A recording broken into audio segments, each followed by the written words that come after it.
this is serial devices and screen. Most of this is just going to be how the serial protocol kind of works, just a real high-level overview. And then, like, I think the last slide or two are screen related.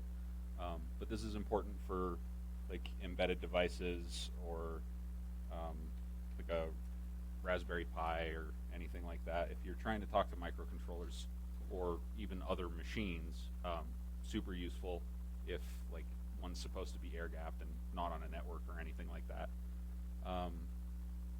So as far as devices go, there are a ton of these things everywhere. FTDI, generic serial devices, like Arduino usually has one built in. Not built in, it's built onto the board, but not built into the chip. Most of these will do exactly the same thing. You don't have to go hunt for one specifically unless you're trying to do something specific. As far as pins go, a lot of them also, so like that FTDI that I showed on that first screen, there are way more pins than you probably need. Really only pay attention to those three: ground, transmit, and receive. The DTR, RTS, and CTS, they're data transmit ready, clear to send, and request to send. Sometimes those are tied into like the reset line of a microcontroller. They're used for hardware flow control, which we'll get into in a second. But for the most part, you can just ignore them. You just need the 3 pins. Connect it, thusly, your transmit to the other thing's receive, and its transmit back to your receive. Fairly straightforward. It's not working, swap them. The very common use case for, like I said, microcontrollers, embedded devices, and things like that are going to be TTL, and you're going to have either 3.3 volt or 5 volt logic. If you try and send 5 volts into a 3.3 volt device, it might explode. 3.3 is high enough to trigger the threshold for 5 volt logic, so you might get devices that are 3.3 volts output but 5 volt tolerant. Those are fairly common. Usually though, there will be like a little jumper or a switch, and it'll be clearly marked on the board. Just switch it to 3.3 or 5. You do need to know what the device you're talking to will support. There is also RS-232 is very common. You guys remember the old like DB9 connectors on PCs? Those would go from negative 3 to 25 volts to positive 3 to 25 volts. So instead of just going between 0 and 3 volts, they switched negative, which again will blow up things if you hook them up wrong. Typically it's 13 volts, but that's not really important. If you do have RS-232 device and only have FTDI or something, there is a chip called a MAX232, super useful. It just translates it for you. The voltages are also inverted, so a 1 is high normally on TTL, or a 1 is low on RS-232, and it's just backwards. Baud rates. Baud rates are just the bit rate at which it talks. There's a start bit, a stop bit, and a parity bit, so it's not like the actual data that you're getting across the line, it's the protocol data. The ones with the asterisk are the most common ones that I see. These are pretty standard. The only real thing to take from this is that you do have to talk at the same speed that the device wants to talk.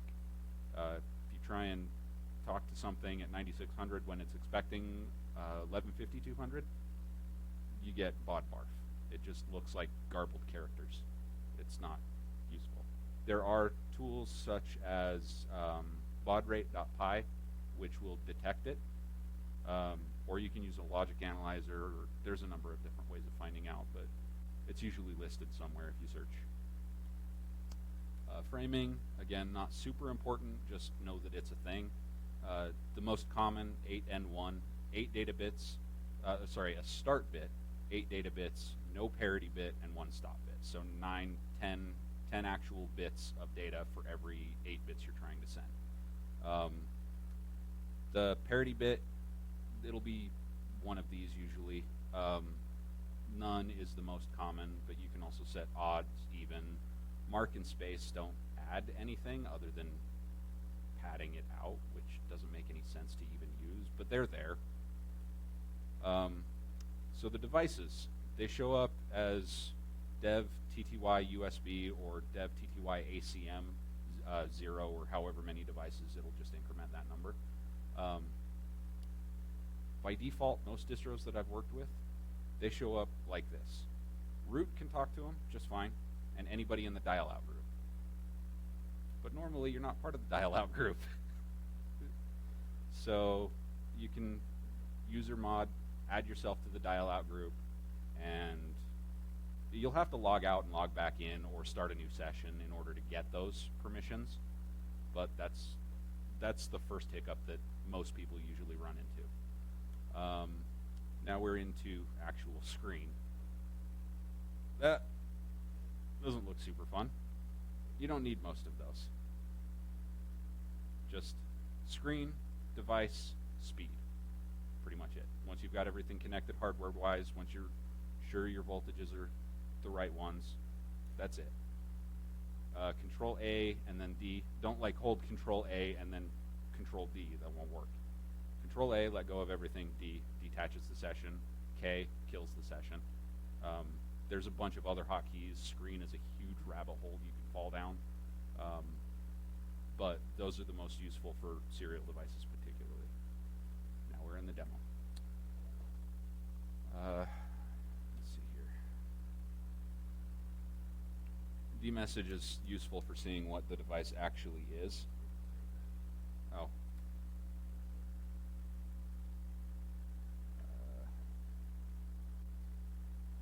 Is that good? Okay. So, first thing I'm going to connect is this thing. So this is just the HackerBox's toy thing that I got in one of their kits a while back. Using this because it shows up both as a serial device and a thumb drive. But the part we're interested in right here is USB ACM device. Don't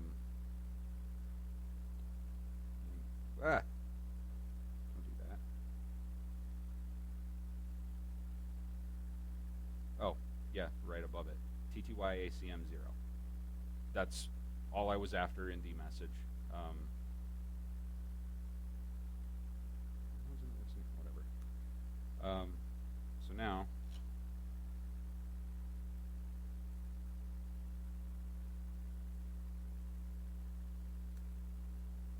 and it's running CircuitPython, so that's what you're seeing here is just the Python REPL. You can see the port's not very long.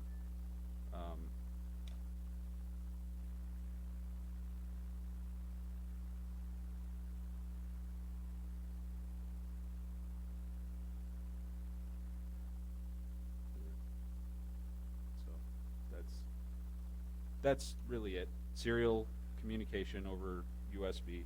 This one's just got a USB stack built in, so I'm not using one of those FTDI chips. This one, however, just another quick example. So this is a Orange Pi 0. It does have an extra pin header off to the side of, most people are familiar with the GPIO on the Raspberry Pi. This one's got more pins over here specifically for the onboard UART. Let's see, ground, RX and TX. So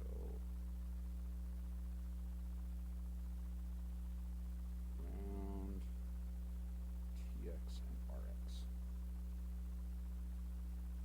So message again just to see the device show up.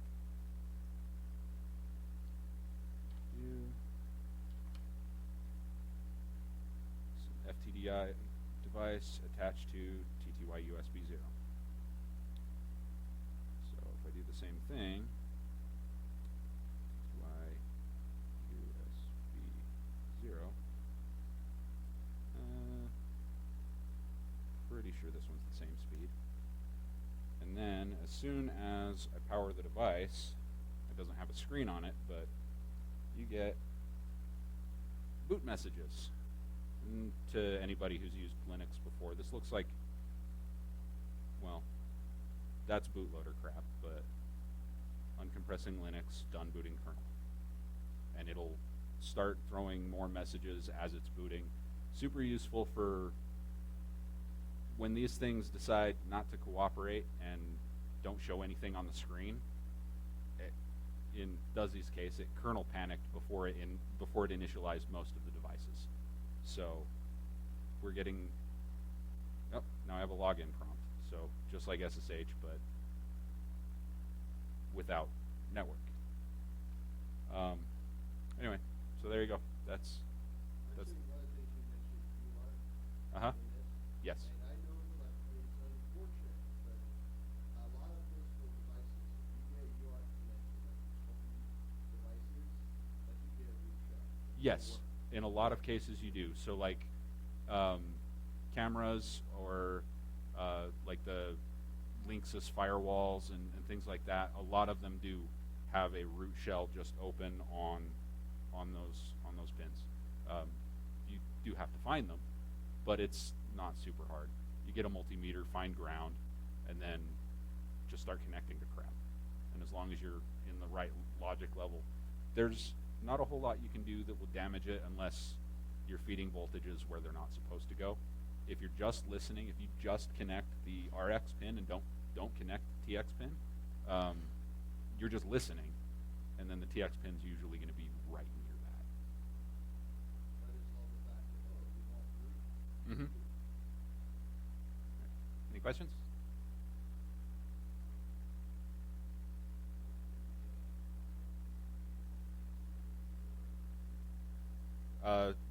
The command screen, and then the device, so /dev/tty USB or ACM 0, and then the speed at which you want to connect.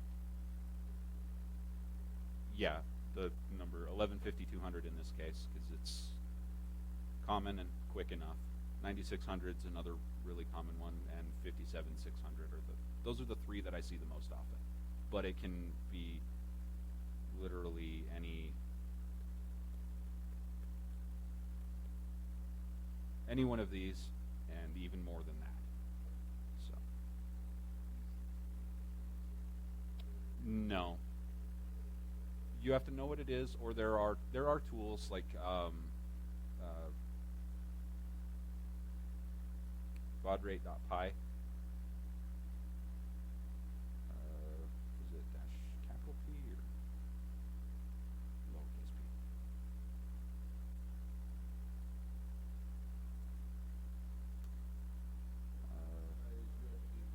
Oh, yep, you're right. I switched devices. Well, it defaults to USB 0, which is why I thought I needed that.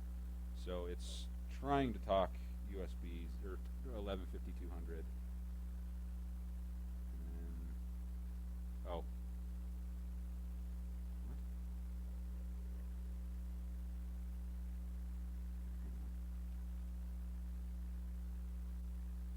I'm not super familiar with this command. Most of the time, yes, it's more useful to know beforehand. But baud rate will auto detect. So dash A. Baud rate detection. Turn on the serial device. Yep, detected baud rate 115200. So